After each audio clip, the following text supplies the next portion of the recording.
Hello students. तो आज का टॉपिक जो है अपना वो है ह्यूमन आई, बराबर है। तो आज का जो अपना ब्यूटीफुल वर्ल्ड जो देखते हैं उसमें बहुत सारी कुछ अच्छी चीज़ें होती है, कुछ बुरी चीज़ें होती है। तो किसकी मदद से देखते हैं अपन? ह्यूमन आई, बराबर है। और ह्यूमन आई ये अपना एक सेंसरी ऑर्गन में से एक ऑर्गन है आपका, बराबर, जो कि बहुत ही इंपॉर्टेंट है, बराबर। लेकिन आपने कभी सोचा है कि ये ह्यूमन आई के अंदर में बहुत सारी जो फंक्शनिंग होती है वो कैसे क्या होती है, बराबर है। आप इंस्टेंट कोई भी ऑब्जेक्ट देखते हो फटाक से आपको दिख जाता है, लेकिन इसके पीछे एक बहुत बड़ा राज है जो अपन आज देखेंगे। तो आज का अपना टॉपिक जो है ह्यूमन आई। आपको अच्छे से क्लियर में यहाँ पे एक डायग्राम दिख रही है जो ह्यूमन आई की है। इसमें अलग अलग आपको फंक्शनिंग मतलब कुछ पार्ट्स दिख रहे हैं, बराबर है। उसके फंक्शन क्या है वो आगे चल के अपन देखेंगे।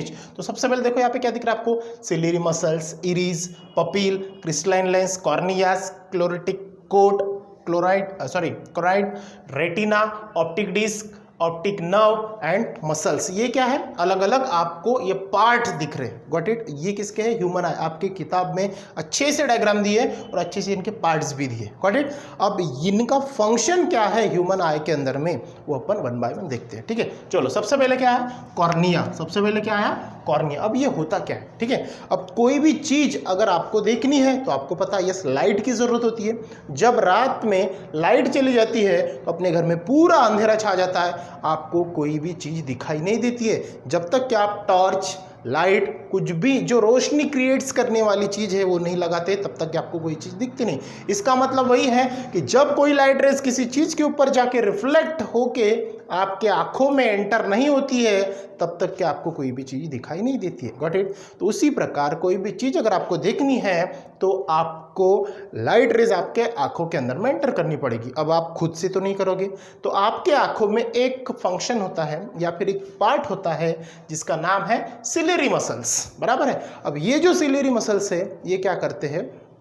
इनका भी कुछ फंक्शन है जो अपन देखते हैं आगे। सबसे पहले अपन देखते हैं कॉर्निया। अब ये क्या करता है? There is a very thin transparent cover. आपके आंखों के ऊपर बाहर में एक बहुत ही थीन ट्रांसपेरेंट कवर होता है जिसको अपन मेम्ब्रेन बोलते हैं, और on the human I is called cornea, बराबर। उसको कॉर्निया बोलते हैं, जो एक ट्रांसपेरेंट मेम्ब्रेन होता है जो आपके आंखों के ऊपर कवर होता है। अब उसका काम क्या है? मैंने बोला आपको, ठीक है, कि उसका काम जो है कॉर्निया का वो कितने अमाउंट में लाइट रेज आपके आंखों के अंदर में एंटर करना है, वो उसका काम है। किसका? कॉर्निया का। इसका काम है light enters I through it. आंखों के अंदर में लाइट्स को क्या करना? एंटर करना। Got it? कभी कभार मान के चलो आपने दोपहर में सूरज को ऐसे देख लिया आंखें ऊपर करके, फट से आपकी आंखें क्या हो जाती है? बंद हो जाती है। या फिर कभी कभार शादी में आप गए, स्टेज पे दूल्हा दुल्हन के पास में कैमराज वाले हैलोजन लाइट लेके होते हैं, फटक से अगर मान के चलो आपके आंखों के सामने उन्होंने ऑन कर दिया तो आपकी आंखें फट से क्लोज हो जाती है। क्यों? क्योंकि वो लाइट जो एंटरिंग होता है उसका अमाउंट बहुत ज्यादा होता है, करके अपनी आंखें अपने आप क्लोज हो जाती है। क्यों? क्योंकि आपके आंखों के सामने एक सिलियरी मसल्स होता है जो थीन मेम्ब्रेन होता है, वो डिसाइड करता है कि how many quantity of light rays entering in your eyes. मतलब वो डिसाइड करेगा कि आपके आंखों के अंदर में लाइट रेज कितनी एंटर करना है। पॉइंट समझ में आया? चलो अब एक स्टेप थोड़ा सा अंदर चलते। नेक्स्ट टॉपिक आपका इरीज। जब अपने मिरर में देखा होगा अपनी आंखों को तो आपके आंखों के अंदर में एक बड़ा सा डार्क सर्कल दिखता है, गोल वाला। Got it? तो उसी को तो इरीज बोलते हैं। देखिए क्या होता है, it is a dark flashy screen behind the cornea. वो जस्ट किसके पीछे होता है? कॉर्निया के पीछे होता है, और उसको बोलते हैं इरीज, बराबर। तो इरीज क्या होता है? अलग अलग पीपल का अलग अलग कलर का होता है, different people for different colour. वो कुछ जेनेटिक्स भी होता है, पेरेंट्स के ऊपर भी डिसाइड होता है। Got it? तो कुछ अलग अलग रीजन भी होते हैं, ठीक है। बस इतना ही ध्यान में रखना कि डिफरेंट पीपल का जो इरीज कलर है वो डिफरेंट होता है, और वो किसके पीछे होता है? जस्ट बिहाइंड कौन? कॉर्निया।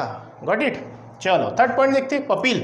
अब फिर से आपने गौर किया होगा अपनी आंखों को थोड़ा सा मिरर के जस्ट थोड़ा पास में ले जाके देखिए कि बड़े डार्क सर्कल के अंदर में अगर क्लियरली देखे और एक छोटा सा सर्कल आपको दिखेगा, छोटा सा, बिल्कुल बड़े के अंदर में एक छोटा सर्कल दिखेगा, उसको बोलते हैं अपन पपील। अब ये पपील होता क्या है? देखो, there is a small hole of changing diameter. उसका डायमीटर क्या होता है? Changing at the centre of the iris. मतलब ये इरीज के सेंटर में होता है, उसका डायमीटर क्या होता रहता है?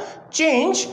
क्यों? क्योंकि वो लाइट रेज उसके अंदर में एंटर होती है, फिर यहाँ पे, फिर वहां पे, वन बाय स्टेप आगे आगे चलेगी।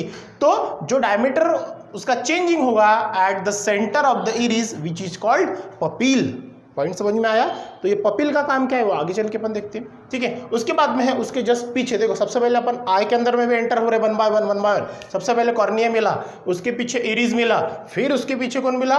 पपिल मिला, और पीछे फिर से देखो उसके बाद में आपकी आई लेंस, बराबर है। अब अभी तक के अपने लेंस के टाइप पढ़े, कौन से कॉन्वेक्स और कॉनकेव। इन दोनों में से एक लेंस आपकी आंखों में होती है मैक्सिमम, देखो कौन सी होती है, और उस आई लेंस को अपन बोलते हैं क्रिस्टलाइन लेंस। क्यों बोलते हैं चलो देखते हैं। On the surface of the iris just behind the pupil, फिर से क्या बोला?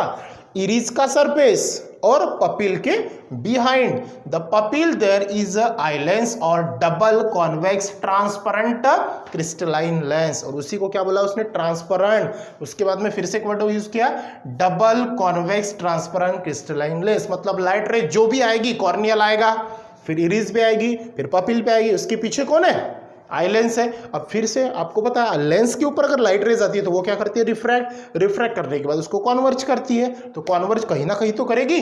तो आगे चल के आपके आंखों के पीछे एक स्क्रीन होती है, बराबर है, वहां पे जो इमेज है ना, क्योंकि लेंस के ऊपर लाइट रेज आने के बाद वो क्या होगी? रिफ्रैक्ट होगी, उसके पीछे जाएगी, बराबर है। तो उसके पीछे अपने आंखों के भी पीछे क्या होती है? एक स्क्रीन होती है, वो स्क्रीन का नाम है रेटिना। क्या नाम है? रेटिना। अब ये रेटिना होता क्या है? इट इज अ स्क्रीन, एक प्रकार की स्क्रीन है। जो चीज अपन देखते हैं तो सबसे पहले वहां पे क्या होती है? उसकी इमेज फॉर्म होती है, और वो इमेज कैसे फॉर्म होती है? Real and inverted. देखो कैसे, it is the screen is made up of light sensitive cell, it is called retina. और जो स्क्रीन होती है जिसको अपन रेटिना बोलते हैं वो लाइट सेंसिटिव सेल से बनती है, बराबर है। और जो लाइट सेंसिटिव सेल्स से जो स्क्रीन बनती है उसको पर रेटिना बोलते हैं। अब यहाँ पे एक बड़ा ही इंपॉर्टेंट होता है, देखो ध्यान में, ये रेटिना जो है लाइट सेंसिटिव सेल से बनती है। ये लाइट सेंसिटिव सेल्स बड़े ही चुलबुली प्रकार की होती है। जैसे ही इसके ऊपर लाइट सेल्स एंटर होते हैं ये एक्टिव हो जाती है, बराबर है। और जैसे एक्टिव होती है और जैसे एक्टिव हुई तो वो क्या कर देती है? लाइट सेल्स को इलेक्ट्रिक सिग्नल्स में जनरेट कर देती है, बराबर। इलेक्ट्रिक सिग्नल्स जनरेट कर दी, जैसे उसके ऊपर लाइट सेल्स के ऊपर लाइट एंटर होती है रेटिना के ऊपर, तो लाइट सेल्स एक्टिव होकर इलेक्ट्रिक सिग्नल्स को जनरेट करती है। अब वो इलेक्ट्रिक सेल्स क्या होते हैं? वहां से भागते हुए इंफॉर्मेशन लेके जाते हैं ब्रेन के तरफ, बराबर है। अब उसको कोई तो भी ले जाने वाला चाहिए ना। मान के चलो आपको ट्यूशन से घर जाना है, तो एक तो आप साइकिल से जाओगे, पैदल जाओगे, नहीं तो बाइक से जाओगे, बस से जाओगे। मान के चलो आपको नागपुर जाना है तो बस से जाओगे ना। तो यहाँ पे भी एक ऐसा पार्ट होता है जो लाइट सेंसिटिव सेल्स ने जो इलेक्ट्रिक सिग्नल जनरेट किए वो ब्रेन तक पहुंचाने वाला एक जो डिवाइस होता है वो होता है ऑप्टिक नर्व। कौन होता है? ऑप्टिक नर्व, जो कि आपको डायग्राम में दिख रहा है। Got it? अब ऑप्टिक नर्व क्या करता है? वो इंफॉर्मेशन ब्रेन के पास भेज देता है कि भैया ऐसी ऐसी प्रॉब्लम है। मान के चलो आपने किसी फैन को देख लिया तो, या फिर आपके घर के टीवी को देख लिया, ठीक है, या फिर किसी और चीज को देख लिया, तो वो इंफॉर्मेशन रेटिना के ऊपर गया, वहां पे उसकी real and inverted image form हुई। अब वो इंफॉर्मेशन ऑप्टिक थर्व टू ब्रेन गई। ब्रेन क्या करता है? जो भी इंफॉर्मेशन रेटिना से होते हुए ऑप्टिक नर्व थ्रू ब्रेन पहुंचती है तो ब्रेन उसको एनालाइज करता है कि सच में ऐसा हुआ है क्या, अपने पास इसकी इंफॉर्मेशन सेव है क्या। तो उसको एनालाइज करने के बाद फिर उसको डिसीजन देता है, और तब जाके आप जब वो चीज को देखते हो वो इमेज आपको क्लियर दिखती है। पॉइंट समझ में आया? चलो फिर आगे देखते हैं। अब कोई भी चीज अगर अपन देखते हैं, बराबर है, तो एक तो दूर होती है, नहीं तो पास में होती है। कभी आप ट्राई करके देखना, दूर की चीज अगर आपको देखनी है तो आंखें आपको थोड़ी सी बड़ी करनी होती है। मतलब आपकी आंख बड़ी नहीं होती है, जैसे छोटे बच्चों को डराते हैं ना अपन आंख बड़ी करके, तो वैसे ही जब कोई दूर की चीज अगर अपन देखते हैं तो आंख बड़ी होती है। इसका मतलब अपनी जो लेंस है उसका जो डिस्टेंस है वो इंक्रीज हो गया। Got it? और अगर मान के चलो कोई भी पास की चीज देखना है तो आपकी आंखें थोड़ी सी रिलैक्स होती है। मतलब यही पॉइंट हो गया कि आपके आंखों के अंदर में जो लेंस है एक तो कॉन्ट्रैक्ट होगी, नहीं तो रिलैक्स होगी, बराबर है ना। ये दो ही चीजें। अब ये जो है इसको बोलते हैं पावर ऑफ एकोमोडेशन। इसमें क्या होता है? जो फोकल लेंथ होती है आपकी आंखों में, उसमें क्या होता है? जो डिस्टेंस का एडजस्टमेंट होता है, एक तो बढ़ेगा नहीं तो कम होगा, मतलब स्मॉल एडजस्टमेंट होगी। तो आगे का टॉपिक जो है आपका वो है पावर ऑफ एकोमोडेशन। क्या होता है इसके अंदर में? The capacity of the lens to change its focal length, बराबर है। अब जो कैपेसिटी होती है लेंस की, उसके अंदर में जो उसकी फोकल लेंथ है वो क्या होती है?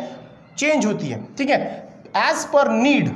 As it is called power of accommodation. मतलब पावर ऑफ एकोमोडेशन में आपको क्या दिखेगा कि जो उसकी नीड है, नीड मतलब उसकी गरज है, क्या है उसमें, एक तो डिस्टेंस ज्यादा होगा नहीं तो कम होगा, तो जिस हिसाब से उसकी सिचुएशन होगी, जिस हिसाब से उसकी गरज होगी, उस हिसाब से क्या करेगी आइलैंड्स अपना एडजस्टमेंट करेगी, उसको बोलते हैं पावर ऑफ एकोमोडेशन। तो समझ में आया। नेक्स्ट है आपका सिलेरी मसल्स। अब ये क्या होता है, देखो आपके डायग्राम में दिख रहा है सिलेरी मसल्स, ठीक है। अब इसका फंक्शनिंग क्या है, देखो क्या करता है ये, दे हेल्प द आई,